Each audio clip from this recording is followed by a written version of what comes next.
have to make a cherry pie for one of my daughter's clients today. So this is the cherry pie. This is a pie carrier I bought, a plastic pie carrier from Amazon. And I happen to have a vintage pie plate and pie server that I'm going to give them. So I begin this project as I begin a lot of my projects, and that's going into wordmarket.com. And I put the 314, which is the number for the pie, and start searching for numbers that I think might easily convert into something that looks like the word pie. I finally settle on impact. Then I just head over to Design Space and pull up a new project. And I type in the numbers 314 and pull up impact. And I think that's going to work just fine. Now I want to play around with these numbers and make them look more like letters that are going to create the PIE. So I start with the number 1, and I just take a shape, a square, turn it into a vertical rectangle, and duplicate that one as best I can. Next, I'm going to tackle the number 3 and try to make it look more like an E. And I simply do the same thing. I just work with a box and select all, and then use the slice option.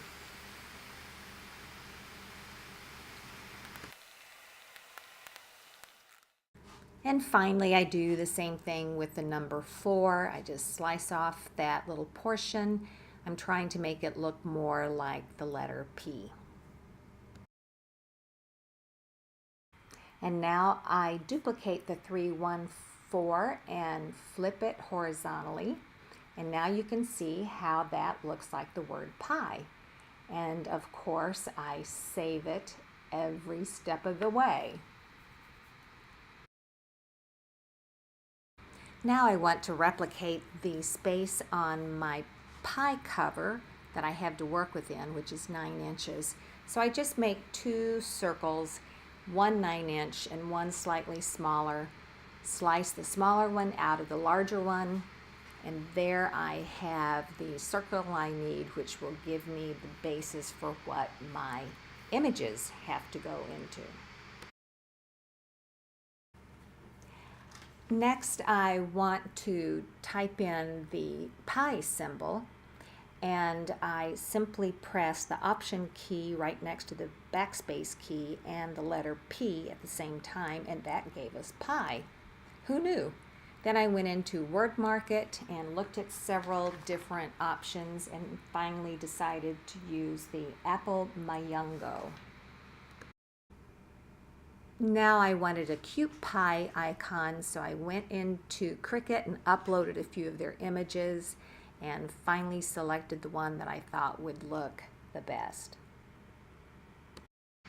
I pulled in a rectangle to use as the basis for my design. Then I just started playing around with the design, made a vertical line to separate the 2 elements, saved it, and then I did the slicing thing, so it got all finished and ready to go into Design Space.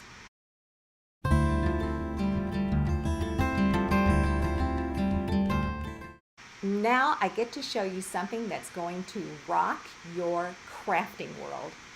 This is our new Tweety light. It is a weeding tool with a brilliant light on it. We have 2 different kinds, the hook and the pin, and I think you all are really going to like this. You can find them on our website. Enjoy and have fun. Okay, here's the Oracal 651 that's going to go onto this pie carrier.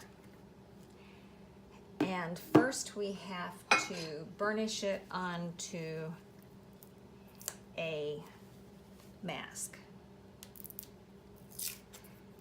And you know, with 651, when you put it in your cutter, you don't mirror it. And the shiny side goes up.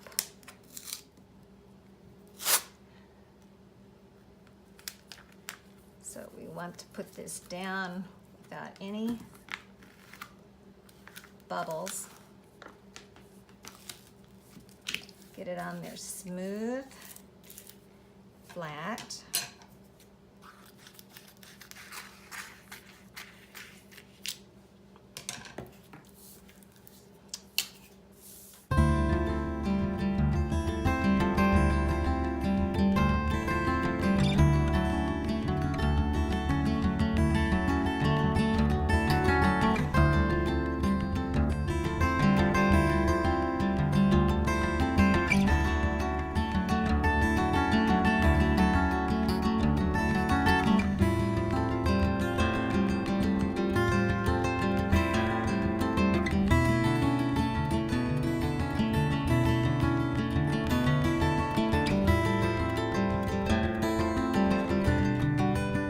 For more tutorials like this, just subscribe to our YouTube channel and remember to hit the bell to be notified of all new tutorials. Thanks again, everyone.